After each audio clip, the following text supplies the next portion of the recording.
घूम कर आता हूँ इतिहास की तरफ। आपने कहा कि मैं इतिहास, अगर कोई भी उसके साथ गुजर महोत्सव में अगर छेड़छाड़ हुई तो गुजर महोत्सव का भी आपने कहा कि हम उस चीज़ का विरोध करेंगे।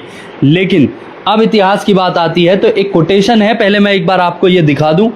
राजकुमार भाटी वरिष्ठ नेता हैं और आप समझिए कि एक अच्छे प्रवक्ता हैं। उन्होंने लिखा है, उन्होंने अपनी एक बयान दिया है जिसमें ये कोट हुआ पड़ा है कि 12वीं सदी में राजस्थान के जैसलमेर से राजपूत राजा राव कासल भाटी ने ग्रेटर नोएडा के कासना इलाके में अपना राज स्थापित किया था। उन्होंने रीलिखा गांव की एक गुजर युवती से शादी की। गुजर पत्नी से पैदा संतान गुजर भाटी हो गई, क्योंकि भाटी गोत्र के लोग बहुत रहते हैं। जो संतानें राव कासल की राजपूत पत्नी से पैदा हुई वे रावल कहलाए। यहाँ रावल ठाकुरों के 5 गांव हैं। इस समय जिले में 1 लाख से अधिक गुजर है। इसके साथ ही उन्होंने ये बयान दिया, राजपूत। और सुनो प्रियंका जी, आप बैठे हैं विधायक जी राजपूत हैं और मैं बैठा हूँ मैं गुजर है, और हम दोनों के बाबा एक हैं। राव कासल की संतान है हम दोनों, ये आपको पता नहीं होगा।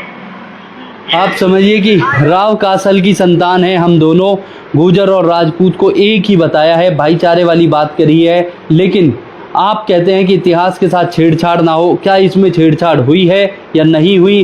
क्या राजकुमार भाटी का ये बयान गुजर समाज में कितना महत्वपूर्ण है, कितना नहीं, आपसे मैं जानना। देखिए, इस आदमी को ज्ञान जो है वो पार्टी का होगा, ठीक है, और मतलब समाजवाद का हो सकता है और चीज़ों का हो सकते हैं, मगर इसे अपने गुर्जर इतिहास का बिल्कुल 0.001% भी ज्ञान नहीं है। ठीक है, ऐसे लोगों ने ही समाज का बंटाधार कर रखा है, जो खाली मतलब एक वोट बैंक के लिए समाज को गिरवी रख देते हैं। इस बयान के लिए पहले तो एक अखबार में दिया गया है, उसके बाद ये न्यूज़ चैनल पे, और आप देखो जो विधायक है उसके सामने कैसे चापलूसी कर रहा है कि विधायक जी वो कुछ नहीं बोल रहा है, ये खामखागी अपना वहाँ जा करके नंबर बना रहा है। ठीक है, और ये मैं आपको कहता हूँ ये बिल्कुल वाहियात बयान है। और हमारा जो इतिहास है वो बहुत प्राचीन है, और जो राजपूत वंश जो हैं ये हमारे में से 1300 ईस्वी के बाद निकले हैं। भाई जहाँ जहाँ ये व्यक्ति जा रहा है, इसको समाजवादी पार्टी ने इतनी बड़ी मतलब आज जिम्मेदारी दे रखी है कि भी समाज की, तो पहले ये समाज का तो ज्ञान हो इसे।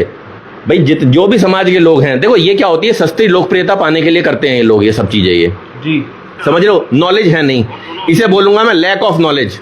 जी भाई और चीज़ों का ज्ञान होगा, इतिहास का होगा, संस्कृति का होगा, हर चीज़ का ज्ञान होगा, मगर इस व्यक्ति को गुर्जर समाज के इतिहास का 0.001% भी ज्ञान नहीं है।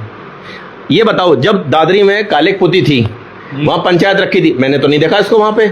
हम दूर दूर से गए वहाँ के, ये था ही नहीं वहाँ पंचायत में, जब पंचायत हुई थी वो मीर भोज इंटर कॉलेज में। और सुनो, उससे पहले जब ये सारा विवाद होना शुरू हुआ था मूर्ति से पहले, भाई इतना ही बड़ा प्रवक्ता था ये आदमी, तो ये वहाँ प्रेस कॉन्फ्रेंस करके दे देता ना। हमें क्या जरूरत पड़ी थी यहाँ से 2 बार उठ के जाने की? यहाँ से दिल्ली गए, फरीदाबाद से आचार्य जी को लिया, एक बार नोएडा करी, उसके बाद फिर ये ग्रेटर नोएडा करी। तो इनको मान सम्मान इज्जत का कोई इन्हें सरोकार ही नहीं है इन्हें समाज का। ये जो मन चाहे आके फिर खाली वोट बैंक के लिए बेड़ा गर्क कर दो तुम समाज का, सर्टिफिकेट बांट दो किसी को भी कुछ भी। भाई जहाँ जहाँ भी ये व्यक्ति जा रहा है, लोग इससे पूछना भाई ऐसे वाहियात बयान दिए क्यों तेने? नॉलेज है इसे? मैं आपको क्लियर कट बता रहा हूँ, मेरे पास डॉक्यूमेंट्री एविडेंस है। 1300 ईस्वी से पहले राजपूत कहीं भी वर्णन नहीं मिलता कि हिस्टोरिकल रिकॉर्ड में ये सारे गुर्जर थे।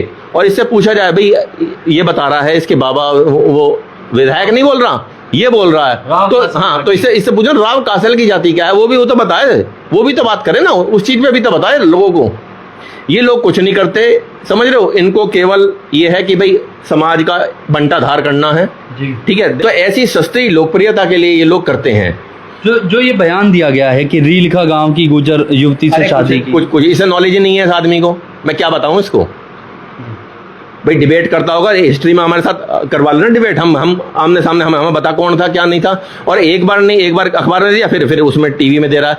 इसको डेली लोग भेजते हैं, भैया इस पे क्या प्रतिक्रिया? आज आपने इंटरव्यू में, मैं ऐसी बातों पे बोलना नहीं चाहता मैं, क्योंकि जब जिस आदमी को लैक ऑफ नॉलेज है, जैसे नॉलेज ही नहीं है इस चीज़ की, करते हैं सिर्फ क्या अपना पॉलिटिकल गेन के लिए, समाज का बेड़ा गर्क करने के लिए, ये इन सब चीज़ों को करते हैं। ये मतलब फिर भी इन्हें सेंस नहीं आ रही, इन्हें समझ नहीं आ रही है, मतलब क्यों बेड़ा गर्क करवाने पे तुले हुए हैं। और अपने आप को मतलब वो समाज का वो पूरा ज्ञान कोश सारा भंडार इन्हीं के पास है। इन्हें मतलब नर्सरी तक की नॉलेज नहीं है, बात करते हैं कॉलेज और यूनिवर्सिटी तक की है। समाज से क्या अपील रहेगी? क्या युवाओं को इनसे सवाल करने चाहिए, इनसे पूछना करना चाहिए भाई, पूछना चाहिए ना। जैसे आपने आज बीच में चलते हुए मुझसे पूछ लिया जी, तो मुझे जवाब देना पड़ा उसका, क्योंकि मैं चीज से कोई भी बात है, बात गुर्जर बॉस की हो रही थी, आपने ये पूछ लिया तो मेरा आदत नहीं है मेरी कि मैं किसी चीज को पूछ रहा उससे छोड़ के भागने की। जो मेरा विषय है, अब आप मुझसे कोई रॉकेट साइंस पूछने लगो, उसका तो मुझे नॉलेज नहीं है, मैं साफ मना कर दूंगा भैया मुझे नॉलेज नहीं है जी। मैं बताऊंगा थोड़ी इसको ऐसे करना है, ये रॉकेट प्रोपेलेंट डलेगा, ये फ्यूल डलेगा, ये डलेगा, जब मुझे उस चीज की नॉलेज नहीं है मैं क्यों बताऊंगा जी। तो समाज के सारे युवा को ये जहां जहां व्यक्ति जा रहा है, ये इससे पूछे जवाब मांगे। ये देखिए, समाजवादी पार्टी या और कोई भी, चाहे भाजपा है या कुछ भी है, कोई भी पार्टी है, चाहे वो कांग्रेस है जी, वो समाज की एकजुटता पे ही समाज को टिकटें देती है।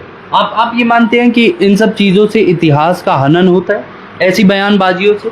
इतिहास का हनन नहीं, मान मर्दन होता है। ये तो माँ बहनों पे प्रश्न चिन्ह लगा रहे हैं, ये तो जी, समझ रहे हो ना। ये क्या है, ये क्या बदतमीजी क्या है ये भाई। समाज के लोग पूछें कि पूछे नहीं। अब एक चीज और सुनो, ये किताब है जो वायरल हो रही है बहुत ज्यादा, इसमें एक ये 2 शब्द लिखे हैं, अब मैं उन्हें पढ़ के नहीं बता सकता, मुझे किसी लड़के ने भेजी है, कल रात आई है मेरे पास ये किताब। इसमें आप देखो ये लिखे हैं 2 शब्द जो लिखे हैं वो भवदीय हरिश्चंद्र भाटी, संस्थापक अखिल भारतीय गुर्जर संस्कृति शोध संस्थान एवं पूर्व मंत्री, इन्होंने जो लिखे हैं मैं इन्हें पढ़ के नहीं सुना सकता। ये इसकी फोटो भी वायरल हो रही है। आपको नॉलेज नहीं है तो लिख क्यों रहे हो, क्यों बेड़ा गर्क करवा रहे हो? बात ये है सारी, जब आपको नॉलेज ही नहीं है जिस चीज की, क्यों उसमें खामखा के समाज का बेड़ा गर्क करा रहे हो, क्यों बंटाधार करवा रहे हो? प्रॉब्लम ये है। इससे क्या होता है, देखो पहली बात तो ये है कि जो लोग कर भी रहे हैं ना, उनके लिए आफत खड़ी होती है। और जो बच्चे हैं जो सोशल मीडिया पे लगे हुए हैं, जिन्होंने जो डालते रहते हैं चीज़ों को, भाई उनको आगे जवाब देना भारी है। भाई तुम्हारे समाज के लोग तो ऐसे बोल रहे हैं, उसका जवाब दे, क्या दें भाई? कोई तथ्य हो, प्रमाण हो, उसका तो हर चीज़ की काट है हमारे पास, मगर जब अपने ही लोग ऐसी तैसी करवा रहे हैं तो उसका हम क्या जवाब दें? ये तो बताओ, हम कहाँ जाएं, ये बताओ ना। बयान ये देते हैं, जवाब हमसे पूछे जाते हैं।